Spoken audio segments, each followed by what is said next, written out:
안녕하십니까? 1주차 2강 시작하겠습니다. 이번에는 이제 상권과 입지의 중요성.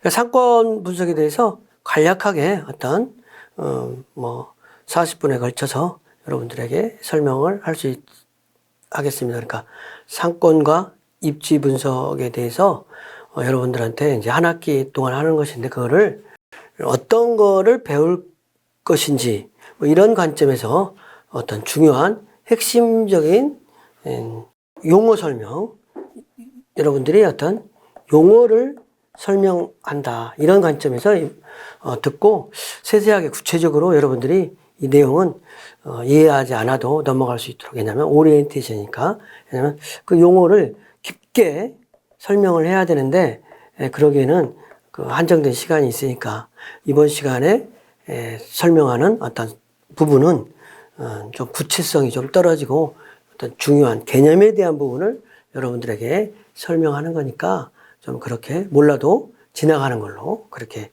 알면 되겠습니다. 그래서 상권과 입지가 중요하다.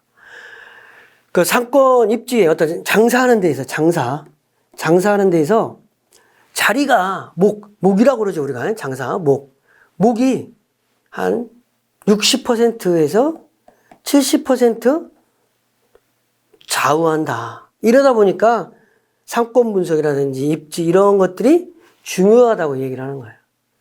실제로 어디서 장사를 하느냐, 어디서 무슨 장사를 하느냐, 어디서 무슨 장사를 하느냐, 이거에 대한 결정이 되게 중요한 거라는 거죠. 물론 이제 취직도 마찬가지야. 대학 졸업하면 취직을 할 때 그때 잘 나가는 거 있잖아요. 그 당시에 잘 나가는 거. 그거 하면은 잘 될 것 같죠? 또 그게 아니야. 30년 동안 잘 될 것 같은 거가 뭐냐. 이런 부분을 좀 따져야 된다는 거죠. 그래서 장사도 어떤 자리에서 입지를 찾고 분석을 하는데 어떤 자리가 되게 중요한데 지금은 좋지 않아. 근데 미래에 어떻게 될 거냐. 하루만 장사하고 끝날 게 아니잖아요. 그러면서 장사는 입지가 70%를 좌우하는데 그 입지는 변하는 거라는 거지. 상권은 변화한다. 그 변화되는 미래와 같이 생각해야지 현재의 모습만을 가지고 평가를 하면은 문제가 있다. 상권과 입지는 중요하다. 특히 점포를 설립한다든지 어떤 성공하기 위해서는 상권 분석과 어디에서 장사해야 되는지 이게 중요한 핵심 지표라는 거죠. 그런데 이제 상권 분석, 입지 분석 그 용어가 뭐냐 이런 얘기예요. 그래서 상권 분석이라고 할 때는 상권을 선정한다는, 어디서 장사를 할 것인지를 선정하는 개념이 어떤 상권 분석이다. 어디서 장사를 할 거냐, 어디서, 가장 기본적으로 어디서 장사할 거냐. 너 우리가 그냥 모르는 사람 만날 때 뭐라 그래? 어디 사냐고 물어보죠. 그런 것만큼 장사를 어디서 장사하느냐, 이게 되게 중요한 거야. 우리가 어디 사느냐가 되게 많은 계급을 따지기도 해요. 저한테 제가 구체적인 막 지명을 거론하면 또 그게 또 문제가 될 수 있으니까 안 하는데, 어떤 데는 막 망한 사람이 간다는 동네도 있고, 저도 망하면 이사 간다는 동네도 있다라는 거야. 근데 어찌됐든 어디서 장사를 하느냐, 이거를 중요한 거기 때문에 그거를 결정하는 것이 상권 분석이다. 그러면 이제 어디서 장사를 하는 건데, 그 장사를 하는데 구체적으로 어디서 하는지, 그게 구체적인 점포의 위치를 선정하는 게 입지 분석이에요. 내가 어찌됐든 수도권에서 장사를 하는데, 아니면 압구정동에서 장사를 하는데, 가로수길에서 장사를 하는데, 연남동에서 장사를 하는데, 대학가에서 장사를 하는데, 대학가 홍대 앞에 장사를 하는데, 홍대 앞에 구체적인 위치를 선정하는 거다. 그게 이제 입지 분석이다. 그래서 상권 분석은 어디에서 내가 장사를 할 것인지를 선정하는 거라면, 입지 분석은 구체적인 점포의 위치를 찍는 거다. 이렇게 말씀드릴 수 있겠습니다. 그래서 이제 그걸 조금 더 구체적으로 하면은 나무와 숲을 봤을 때 구체적인 이제 어디다 나무를 심을 거냐는 장소를 선정하는 것은 입지라고 한다면, 어디에 나무를 심을 거냐. 그런 거는 이제 숲을 찾는 것이 상가를 찾는 거야. 어느 숲에. 그러니까 나무도 숲 속에 나무를 정확한 위치가 있어야 큰 나무가 될 수 있잖아요. 그런 것처럼 어떤 숲 속에서 어떤 나무가 혼자 어떤 그 있는 것보다 숲에 같이 있는 게 어쨌든 나무가 잘 성장하듯이 뭐 이런 거라고 볼 수 있겠습니다. 그래서 어찌됐든 나무는 점포고 숲은 상권이고 나무를 심은 지점은 입지다. 이렇게 이야기하는 사람도 있다. 이렇게 설명드려 볼게요. 그래서 구체적인 상권이라고 하는 것은 어디서 장사를 할 거냐. 입지는 구체적인 그 상권에 어디에 점포의 위치를 어디로 할 거냐. 이렇게 생각하면 되겠습니다. 그런데 이제 요즘에는 상권과 입지 중요성이 되게 중요한데 상권과 입지가 중요하지 않은 경우가 막 발생이 되고 있어요. 왜냐하면 서두에 첫 시간에 이야기를 했듯이 온라인이 발달하다 보니까 상권 별로 중요하지 않다. 그리고 이제 또 이것과 함께 주차시설.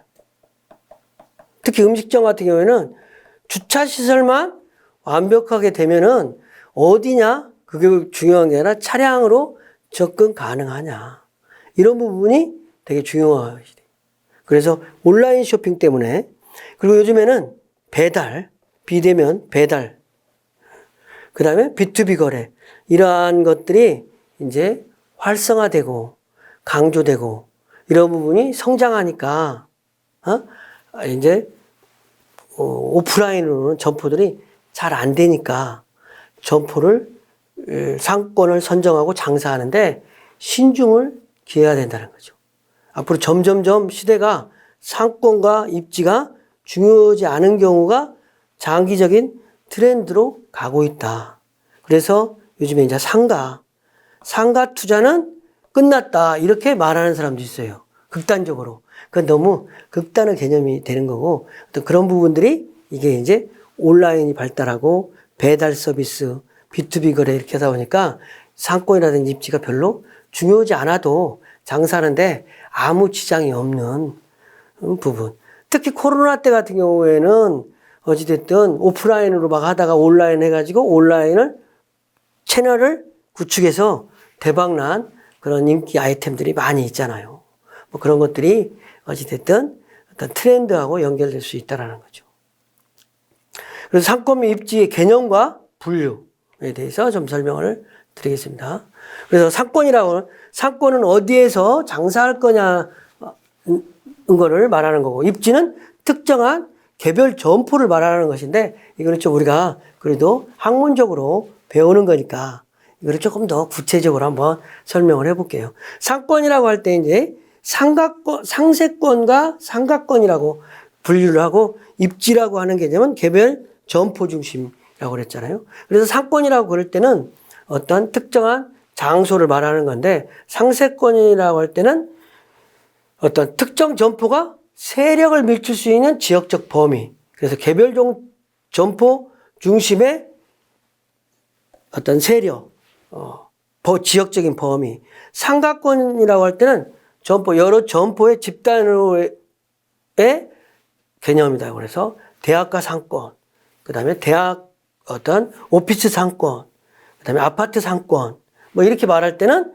어쨌든 점포 집단 중심의 개념으로 이제 상가권이라고 하고 상세권이라는 개별 점포 중심으로 내 점포가 어디까지 영향력을 미칠 수 있는가. 이러한 개념으로 할 때는 상세권이라는 얘기를 쓴다. 그리고 이제 입지라고 하는 거는 개별 점포 중심의 개념인데 특정한 점포가 자리하고 있는 지리적인 위치다. 내 점포가 사각 코너 자리에 있다. 아니면 두 번째 자리에 있다. 뭐 세 번째 자리에 있다. 이렇게 특정한 점포. 그래서 특정 점포가 사업을 영위하고 있는 물리적인 장소를 입지라고 그런다는 거죠. 입지.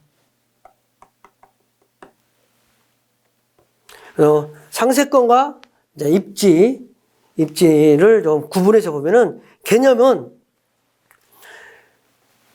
특정 점포가 세력을 끌어들일 수 있는 지역 범위. 우리 커피숍은 우리 아파트 단지와 옆 단지까지를 어떤 상권이다. 그러면 두 개 단지에 대해서 지역적 범위로 상권이다. 이렇게 얘기를 할 수 있는데 입지는 특정 점포가 자리하고 있는 지리적 이치를 말하는 거라는 거죠.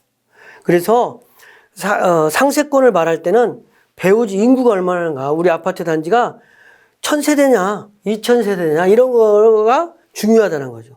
그리고 우리 아파트 단지의 길에 유동 인구가 얼마가 되는지, 그다음에 경쟁 점포가 있는지, 그다음에 앞으로 미래에 가능성이 있는지, 이런 것들이 중심을 하는 거죠. 앞으로 우리 점포가 고객을 끌어들일 수 있는 지역적 범위를 말하니까. 근데 이제 입지라고 할 때는 특정 점포 중심이니까 이 특정 점포가 얼마나 잘 보이느냐, 그리고 우리 점포를 접근하기에는 어떠냐, 그 다음에 경쟁 점포하고 경쟁점은 얼마나 많으냐, 그 다음에 점포 앞에 유동기구가 얼마나 있느냐, 그 다음에 일정 기간 동안에 변화하지 않는지, 뭐 이런 부분들이 이제 어떤 서로 차이를 말할 수 있겠습니다. 세 번째로는 점포로부터 이제 상권을 좀 분류를 하는데, 이 부분은 뭐냐면 판매자 입장에서의 상권 분류. 판매자 입장에서 1차 상권, 2차 상권. 우리가 이제 주로 상권을 잘 모르는 사람도 1차 상권, 2차 상권, 3차 상권 이렇게 들어봤잖아요. 근데 그런 개념은 판매하는 사람이 내가 빵집을 하는데, 파리바게뜨 빵집을 하는데 우리 파리바게뜨 빵집에 1차 상권, 2차 상권, 3차 상권 이렇게 말할 수 있잖아요. 그러면 내가 운영하는 파리바게뜨 빵집에 1차 상권, 2차 상권, 3차 상권을 나누는 거는 빵집 주인 입장에서 1차, 2차, 3차 상권 이렇게 나눠보는 거야. 근데 어떤 부분이냐. 1차 상권이라면 우리 파리바게뜨 빵집의 1차 상권은 우리 파리바게뜨 빵집의 매출을 한 60에서 70%를 차지하는 고객들이 어디 사느냐, 이런 부분을 말하는 거예요. 그게 1차 상권이야. 매출을 우리 판매자 입장에서 우리 파리바게뜨 판매자 입장에서 우리 파리바게뜨의 60에서 70%의 고객이 거주하는 범위가 1차 상권이라고 한다는 거죠. 그 다음에 2차 상권은 이제 60에서 70% 이외에 추가적으로 한 20%. 그 다음에 3차 상권이라고 할 때는 한 5%에서 10% 차지하는 범위. 그래서 전체 파리바게뜨를 이용하는 고객들이 100% 고객이 있다면 한 60에서 70% 고객들이 주로 어디 사느냐. 그게 1차 상권, 2차 상권, 3차 상권 이렇게 나누는 거예요. 근데 1차, 2차, 3차 상권 쓸데없이 왜 나눠요? 그냥 뭐 상권이면 상권이지. 나누는 이유가 있다는 거지. 우리가 판매자 입장에서 자원의 한계가 있다는 거예요. 고객이라고 해서 동일한 고객이 아니고 1차 상권의 고객은 자주 오니까 그 1차 상권의 고객들한테 특별 대우를 해줘야 되잖아요. 그런 입장에서 우리가 1차 상권을 분류해 보는 거예요. 자원의 한계 때문에 판매자 입장에서 구분하는 것이 1차, 2차, 3차 상권이라고 이제 구분하고 관리하는 것이라고 우리가 설명할 수 있는 거죠. 그런데 이제 상권이라고 할 때 1차 상권은 뭐 60에서 70%, 2차 이렇게 얘기하는데 또 어떤 상품을 판매하느냐에 따라서 상권이 달라질 수 있는 거죠. 우리가 이제 편의품이라는 상품 분류를 편의품, 선매품, 전문품이라고 그래요. 주로 구분을 가장 상품을 분류할 때 가장 코플랜드가 상품 분류 방법으로 제시한 건데 이거를 가장 많이 사용해요. 편의품이라는 거는 뭐냐? 탐색 없이 산다는 거지. 예? 탐색 없이 사는 거야. 선매품은 뭐냐? 선매품은 탐색을 통해서 어떤 걸 살 것인지 결정하는 거예요. 그다음에 전문품은 뭐냐? 전문품은 탐색하기 전에 내가 뭘 살 것인지 결정하고 그 점포를 탐색하는 거예요. 그런 상품을 전문, 이건 악기라든지, 예? 뭐 이런 것들이 되는 거고. 선매품은 이제 고가의 가구라든지 이런 것들이 선매품. 그런 에 따라서 편의품인점이냐, 선매품인점이냐, 전문품인점에 따라서 상권이 달라진다는 거죠. 선매품이나 전문품은 큰 상권에서 장사를 해야 되겠지. 편의점, 탐색 없이 사는 거는 편의품은 작은 50m 범위 상권에서 장사를 해야 되지. 이런 의미로 이렇게 얘기를 한 거예요. 그리고 이제 경쟁이 많으냐 적으냐 이런 거 얘기할 때는 경쟁 점포로서 상권이 얼마나 크냐. 경쟁 점포가 없어. 경쟁 점포가 없다. 그러면 우리 집에 경쟁 점포가 없다는 거는 상권이 넓은 거겠지. 상권이 크지. 경쟁 점포가 너무 많아. 그러면 너무 나눠 먹는 거잖아요. 그건 상권이 좁은 거지. 그렇죠. 그래서 이렇게 화살표. 경쟁 점포 수가 없는 점포. 이거는 상권이 넓다. 그런 경우. 근데 대부분 경쟁이 없는 경우는 없다고 보면 되는 거예요. 경쟁. 항아리 상권이라는 게 나중에 얘기해줘. 항아리 상권 이런 부분이 있어요. 근데 거기에서도 또 경쟁이 있고 커피숍도 같은 건물에 브랜드 다른 커피숍들이 많이 생기는 경우 이런 것들이 있다. 그래서 경제가 없는 건 없는 것 같아요. 그리고 이제 규모에 따라서 또 상권을 분류한다. 대형 상권이라고 하는 게 있고 중형 상권, 소형 상권. 대형 상권은 이제 강남역 상권. 인구가 한 10만 명 이상씩 유동인구가 되는데 강남역, 압구정, 종가. 요즘에는 종로 3가가 많이 뜨고 있어요. 종로 3가. 종로 3가가 왜 뜨고 있어요?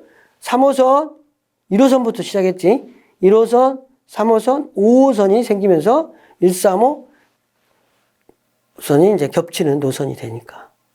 그래서 옛날에는 종로 1가 종가 카페 이런 데가 더 번화가 있는데 요즘은 종로 3가가 더 뜨고 있는 것 같아요. 이런 데가 이제 대형화, 종로 3가가 대형화가 되고 있어요. 그래서 대형 상권은 이렇게 인구가 10만 명 이상, 중형 상권은 약 2만 명 이상, 소형 상권은 이제 이동인구 한 5천 명 정도 되고 이런 소형 상권을 말할 수 있겠습니다. 그래서 규모에 따라서 이렇게 분류도 해본다는 거죠. 주변 환경에 따라서 이제 분류도 해야 한다. 오피스 상권, 오피스 상권. 어떤 분류 기준은 여러 가지 기준이 있는데 여기서는 이제 번화가 어떤 술집 같은 상권이라는 거죠. 그 다음에 주택가. 그 다음에 대학가, 역세권, 특수상권. 특수상권이라고 하는 거는 이제 고속도로 휴게소라든지 백화점이라든지 대형마트 이런 데에 어떤 고객들이 다르고 병원 같은 데 특히 병원 같은 데 편의점 편의점이 잘 되는데 병원 편의점은 논하는 거예요. 왜 논할까? 병원점은 왜냐면 입원하러 올 때 짐을 안 가지고 오는 거야. 입원할 때 짐을 우리가 지방에 있는 학생이 서울로 유학하고 올 때는 다 지방에서 짐 싸들고 와가지고 기숙사에 입점하는데 병원 입원할 때는 그냥 와서 입원해가지고 모든 필요한 거를 다 산다. 살림들을. 그리고 퇴원할 때 다음 환자한테 물려주고 가나? 안 쓰지. 그러다 보니까 모든 게 새로운 거지. 그러네 오피스 상권은 여러 가지 특성이 있는데 주 4일 근무가 요즘 주 4일 근무가 이제 증가되는 어떤 그런 추세에는 상당히 문제가 있어요. 그래서 주택이면서 직주 근접을 하는 주택이면서 직장이 많은 그런 지역이 앞으로 이런 상권 중에서 가장 좋은 상권이 된, 물론 이제 어떤 업종, 상권의 이렇게 특성들이 각각 상권별로 다 다르니까, 그 다음에 적합 업종도 다 다르잖아요. 어떤 상권에 잘 되는 업종 뭐 있잖아요. 꼭 오피스 상권에서는 꼭 그거는 있다. 쉽게 얘기해서 아파트 1000세대에 있어요. 그럼 뭐 딱 들어와요? 세탁소, 편의점 하나, 저육점 하나, 이게 딱 들어오잖아요. 3000세대 된다. 그럼 뭐 들어요? 커피숍도 그럴싸한 거 하나 들어오고, 그 다음에 뭐 여러 가지 식당 들어오고, 여러 가지. 그 다음에 10,000세대가 된다. 그러면 뭐가 들어요? 파리바게뜨가 딱 들어가는 거죠. 10,000세대. 그 20,000세대 된다. 뭐가 들어요? 롯데리아. 그 다음에 버거킹, 그 다음에 맥도날드, 이런 것들. 스타벅스, 뭐 이렇게 들어가는 거죠. 3,000세대 아파트 단지에 스타벅스가 입점되지는 않잖아요. 물론 유동인구액이 있는 데는 다르죠. 그런 것처럼 어떤 상권냐에 따라서 업종이 달라지는 부분이 있다. 상권 특성, 고객 특성이 다 다르다. 그래서 이런 거를 분류를 해보는, 세 분류를 하는 부분이 있다. 그 다음에 세 번째, 이제 상권 분석 및 입지 분석의 개념과 절차. 그러면 상권 분석을 하는데 어떻게 하느냐? 상권 분석은 상권은 어떤 지역에서 장사를 할 거냐? 입지는 어디에서 장사를 구체적인 점포를 찾는데 이거를 분석하는데 어떻게 할 거냐? 절차가 있다. 구체적인 방법론이 있다라는 거죠. 그래서 상권 분석은 고객 특성이라든지 경쟁 상황, 발전 가능성 이런 걸 해서 이런 거를 찾아서 어떤 동네를 찾는다는 거지. 어떤 지역을 찾는, 상권 분석은 지역을 찾는다. 어떤 지역을 찾는 거야. 그래서 내가 장사를 하는데 이제 어디서 할 것인지 지역을 찾는 개념. 입지 분석은 그 지역 중에서 그 지역을 내가 수유 상권에서 하기로 했어. 그럼 수유 상권 중에서 어느 자리에서 구체적인 점포를 할 거냐. 이게 입지 분석이라는 거죠. 그래서 상권 분석은 점포를 개설하거나 기존 점포를 활성화를 위한 전략을 수립하기 위해서 향후 점포를 개설할 가능성이 있는 상권을 분석해서 찾는 것이 상권 분석인데, 입지는 내가 가시성이나 접근성이나 경쟁 점포, 유동인구, 통행량을 분석해서 내가 점포를 딱 요 자리 아니면 안 되겠다. 요 자리 죽어도 요 자리야. 그러면 우스갯소리로 가장 좋은 입지 분석 방법 뭐냐면 이런 거 있어요. 우리 보통 개인은 입지 분석을 잘 못하잖아. 그런데 대기업은 맨날 밥 먹고 하는 일이 자기 직원들 생겨서 직원들을 통해서 입지 분석 하잖아요. 어디다가 점포 차릴 거가. 그래서 어디다 하면 되는 거예요? 파리바게뜨 바로 옆자리에다 하면 되는 거야. 그래서 한때 어떤 커피숍, 구체적으로 말하면 또 거기에 문제가 될 수 있으니까 어떤 커피숍이나 세탁소는 점포 출점을 어디다 해라 그랬냐면 파리바게뜨 바로 옆자리만 가져오면 무조건 나는 점포 내준다 그런 거야. 파리바게뜨에서 이제 그 본사 또 뭐 이런 데서 구체적인 직주 근접의 상권 분석을 하니까 그 자리를 찾아서 장사를 하려고 점포 출점하기 쉽잖아요. 별돈 안 들이고 따라하는 거지. 그런 것도 있다. 우스갯소리. 그 자리, 파리바게뜨 옆자리. 그러면 그리고 상가를 분양할 때도 파리바게뜨 자리 분양받는 거는 어려워요. 왜냐면 서로 짜고 하는 경우가 많아. 내가 건물을 상가를 졌어. 근데 그 자리 파리바게뜨가 입점될 정도로 좋아. 그러면 그 자리 알토란 같은 자리야. 그건 특별한 이해관계자가 있는 사람한테 판매하겠지. 그런데 바로 옆자리는 좀 그럴 가능성이 떨어진다는 거지. 그럼 바로 그 옆자리 하면 적어도 공실은 안 난다. 이런 부분이 이제 우리가 구체적인 입지를 분석하는 절차일 수 있겠죠.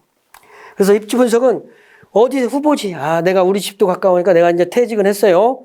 퇴직을 해서 장사를 해야 되는데 후보지를 잘 어디 상권에서 할 거냐? 후보지를 선정하는 거야. 그 다음에 그래서 상권 분석을 후보지를 찾아가지고 그 분석을 해보는 거야. 양재역 상권에서 한다.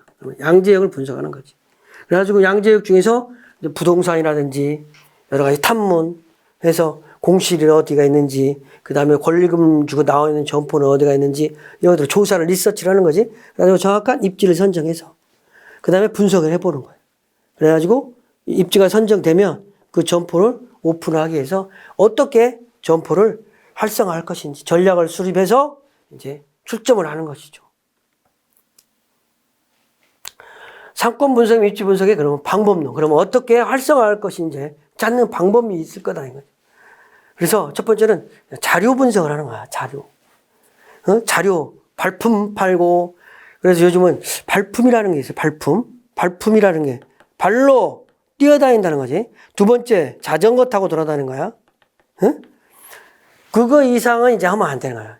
실질적으로 세부적으로 가게를 찾을 때는 발품으로 돌아다닌다든지 자전거 정도 타고 다녀야 되는지, 차 타고 다니면서 뭐 오토바이 타고 다니면서 가게 찾으면 휙휙 지나가고 안 되는 거지. 그러니까 발품의 중요성. 그러니까 발품으로 판다. 발품 파는 게 중요한데 그 발품의 자료가 뭐냐. 경쟁 점포에 대한 관찰. 또 행인들로 유동 고객한테 설문조사해보고, 상권 분석 전문가 저 같은 사람을 통해서 인터뷰도 해보는 거야. 그리고 저 같은 사람을 통해서 입지 분석해서. 그리고 이제 1차 자료는 그런 거고, 2차 자료가 또 있어요. 2차 자료가. 2차 자료는 어떤 통계청이나 자료를 통해서 통계 자료, 논문, 인터넷 검색. 요즘은 특히 온라인 분석이라고 그래가지고 온라인의 맛집이라든지 어떤 상권이 많이 화제가 되고 뜨는 상권들이 많아요. 그런 상권을 찾아서 해야 된다는 거지. 아무데나 돌아다니면서 하는 게 아니라 그런 부분을 자료. 그다음에 주로 상권 분석에 사용하는 거죠. 1, 2차 자료. 그다음에 정성적 평가와 또 정량적 평가. 정성적 평가는 어떤 감성의 대면 이런 부분을 말하고, 정량은 수치화된 거. 이런 부분을 얘기하는 거죠. 정성적인 평가는 전문가 집단이라든지 목표 고객 뭐냐면 사실은 상권 할 때 고객 특성별로 명확하게 소비가 달라지기 때문에 그 고객들의 이 얘기를 잘 들으면 된다라는 거지. 그런 관점에서 특정 집단에 몰려 있는 사람들의 그 동네에 어떤 대표성이 있는 고객들의 이야기를 들으면 그 고객에 의해서 이 동네에 잘 될 수 있는 업종, 이런 것들을 잘 찾아낼 수 있는 거죠.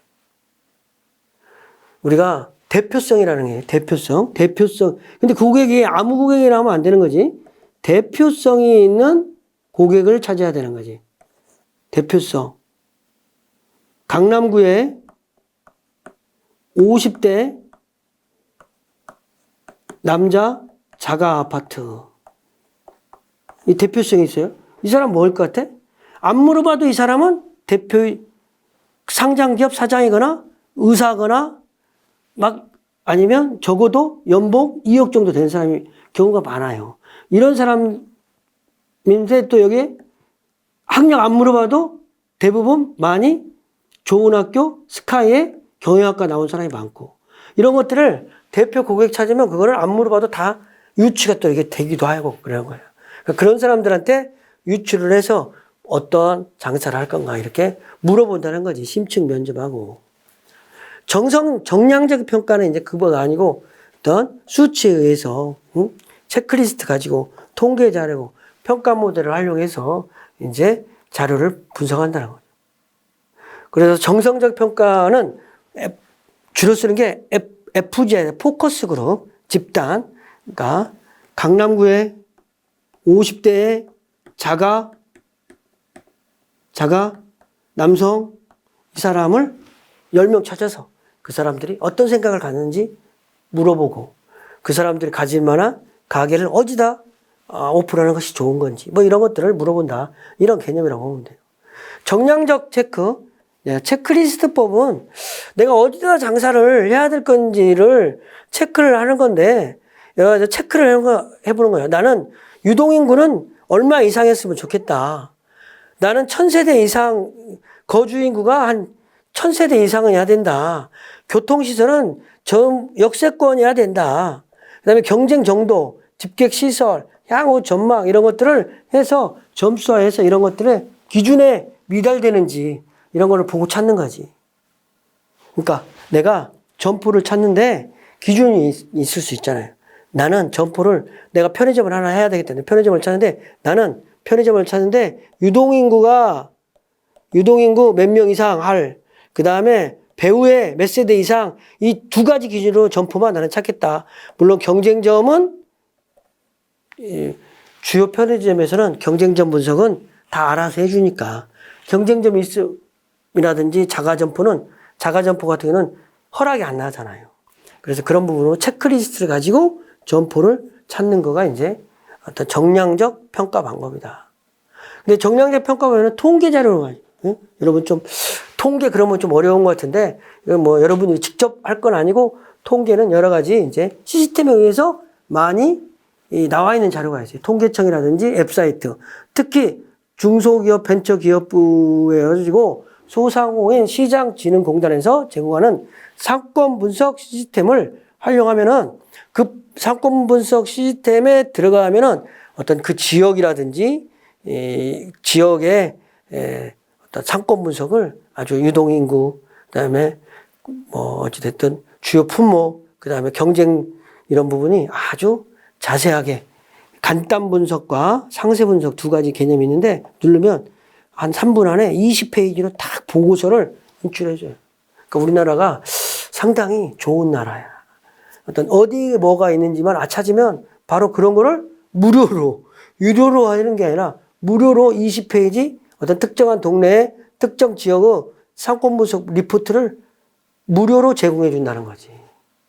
이게 이제 아까 그 첫 시간에 얘기한 자영업자의 보호를 해서 소상공인들 이런 사람들을 보호해서 국가에서 세금을 투자해 가지고 그런 사이트를 개발한 거야. 그다음에 정량적 평가 부분에 있어서 수리적인 모델도 있고 뭐 함수를 찾아 가지고 한다는 죠. 뭐 이런 부분. 그래서 어찌됐든 그 20, 30대 여성 유동고객이 얼마나 많은지, 점포 면적이 얼마나 많은지, 경쟁 점포 수가 많은지 이런 거를 찾는데 수식을 만들어 가지고 회기식을 만들어서 그 회기식으로 점포를 찾는다. 이거는 이제 주로 용역을 줘 가지고 용역사에 맡기면 이제 딱 점포를 찾아주기도 하는 거죠. 그래서 상권 분석은 이제 내가 장사를 하면 죽어도 한 곳만 하는 게 아니라 대안을 좀 가지고 와야 된다. 대안을 가지고 3개에서 5개의 후보지를 선정해서 내가 어떤 업종을 할 것인지. 그런 대표적인 사이트가 아까 얘기했지만 중소벤처기업의 상권정보 시스템이라는 데가 있어요. 여기는 이제 대표 상권의 업종, 다양한 정보, 간단 분석, 상세 분석 이런 분석을 제공해 줘요. 그래서 한 20페이지의 자료를 제공해 준다는 거죠. 그다음에 이제 그에 우리가 주로 전 국민이 다 요즘은 카드 없는 사람이 없잖아요. 그래서 BC카드에서 어떤 BC카드가 그래도 카드사에 되게 큰 어떤 그 고객을 가지고 있으니까 BC카드에 대해서 어떤 그 고객을 기반으로 해서 카드 상권을 사용자를 기반으로 해서 업종하고 지역을 분석해주는 자료를 제공해주는 거예요. 이게 되게 신뢰성이 있는 거예요.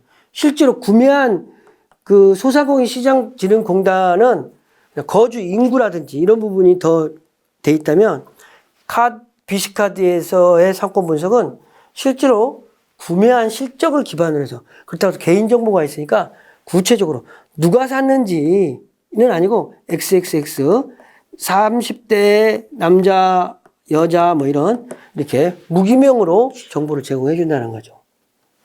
그럼 뭐 물론 이제 엄마 카드를 아들이 쓰고 막 이런 우리나라 사람들은 이런 부분 그 다음에 또 카드를 가장 큰 문제가 그게 대리카드 쓰는 거 그 다음에 또 뭐가 있어요? 이사 가면 주소 변경 해요 안 해요? 안 하죠. 그러니까 이게 오류가 좀 있을 수 있잖아. 여러분 카드 집 이사 가면은 카드사에 친절하게, 나 좀 집을 이사 갔습니다. 이렇게? 그게 아니고, 한번 청구지를 집으로 해놓은 사람은 직장 밖에도 말 안 하고, 청구지 직장으로 하면 이사 가도 말 안 하잖아. 그럼 계속 그 동네 사는 거야. 그럼 내가 제주도에 가서 한번, 구매하면 계속 나한테 제주도 사는 줄 알고 계속 온다라는 거지. 그런 부분이처럼 이렇게 애국되는 부분이 있을 수 있어요. 나무카드 많이 사용해요. 나무카드. 아들 카드, 나무 명의 카드, 가족 간에. 다른 사람 카드를 쓴다는 게 아니라 남편 카드를 가지고 부인이 쓰니까 무슨 남자들이 대낮에, 매일 남자들이 가서 밥 먹고 그런 사람들을 와보면 주부가 실제로는 많이 먹는데 남자들이 먹었다는 거야. 그게 뭐냐. 남자 카드 가지고 사모님이 먹었다는 거예요. 그렇게 우리가 이해를 해야 된다는 거죠.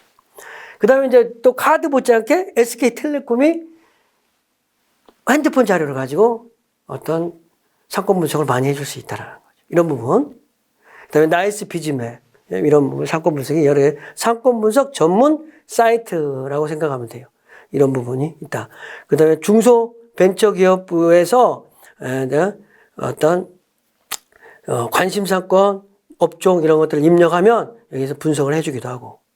그래서 상권 분석은 6개 분야, 중소벤처기업에는 상권 평가, 업종, 매출, 인구, 소득, 지역 분석 이런 자료들을 20페이지로 해서 잘 분석해가지고 여러분들에게 제공해 주긴다 이런 거죠. 그 다음에 마지막으로 입지 분석. 입지 분석을 할 때 이제 어떤 특정한 사건, 입지를 분석할 때는 가시성을 먼저 보는 거야. 그 점포가 보여야지. 그래서 특히 요즘 같은 경우는 지하 점포 잘 안 돼요. 지하 슈퍼마켓. 옛날에는 지하에 슈퍼마켓들이 잘 되는데 고객들이 노령화되고 안 걸어가는 거, 들어가는 거 싫어해요. 그래서 안 보이는 거 싫어해요. 그래서 1층 점포 선호한다는 거죠. 이 가시성. 접근하기 좋아야 돼. 길 건너가야 돼. 큰 길 건너야 돼. 특히 어린애들 큰 길 건너는 거 되게 싫어해요. 특히 엄마가 자기 아들, 딸 큰 길 건너는 거 되게 싫어해요. 그래서 초등학교에 가면은 그냥 진풍경이 일어나 학교 하교할 때 보면 엄마들이 다 가 있잖아요. 근데 길을 걷는다? 말이 안 되는 거예요. 접근성, 그다음에 인지성, 잘 아는 점포, 호환성 이런 것들을 보고 입지 분석은 체크리스트를 봐야 된다. 그래서 입지 분석은 주로 4가지를 보는 거야. 가시성을 보는 거야. 점포가 보이는지 안 보이는지, 점포 앞에 지나가는 횡단도로가 쉽게 발견할 수 있는 건지, 그 다음에 쉽게 찾아갈 수 있어야 돼. 그 다음에 인지성, 호환성은 이제 뭐야? 내가 자리 하나 잘 잡으면 여기서 분식집 하다가, 그 다음에 여기서 그냥 다른 업종으로 커피숍을 바꿀 수 있다는 거지. 자리 좋은. 그렇지 않으면 내가 또 다른 데 가면은 비용 많이 들잖아요. 호환성이 있어야 되는데. 다른 업종 전환이 쉬워야 된다는 거지. 임대차 보호법에 의해서 10년간 보장이 되잖아요. 우리가 자리 하나 얻으면. 근데 이제 건물주가 위에 살면 내 아들, 딸 건물 줘야 되니까 너무 장사 잘 되면 나가라고 그래. 근데 그런 거 말고 정상적이면 우리가 10년간 임대차 보호법에 의해서 보상받을 수 있어요. 그러면 내가 장사 5년 동안 해보고 다른 업종으로 바꿀 수 있어야 되는데 그 자리에서 바꿀 수 없다. 그러면 힘들어지는 거지. 그죠? 그 자리에서 꼭 계속 10년간 장사해야 되는 거잖아요. 그래서 입지 선정이나 실무적인 짐은 여러 가지 원칙들이 있는데 이거는 이제 앞으로 차차 좀 볼 거예요. 그래서 가장 중요한 거는 가시성, 접근성. 그다음에 노점상에 맞는 상가. 노점상 많으면 붓빵 장사, 호떡 장사 이게 많으면 붕어빵 장사 많으면 그 자리 손님 많다라는 거야. 그죠? 빈 점포 공실 없는 상가 선택해야 된다. 대형 백화점의 인근 상가는 계속 진화 발전한다. 권리금이 있는 점포가 더욱 좋다. 권리금, 나중에 권리금에 대해서는 자세하게 설명해야 되지만 권리금이 많은 점포는 좋은 점포다. 이런 실무적인 지침도 있다는 거죠. 그래서 입지 선정이나 실무적인 지침을 보아야 하는 입지 선정은 하기 위해서는 분석할 때 시간대, 인구 통계적 특정, 변경하면 여러 번에 걸쳐서 24시간, 월화수목금토 계속 조사를 해야지 한 번 조사하고 업무 끝 하면 안 된다는 거죠.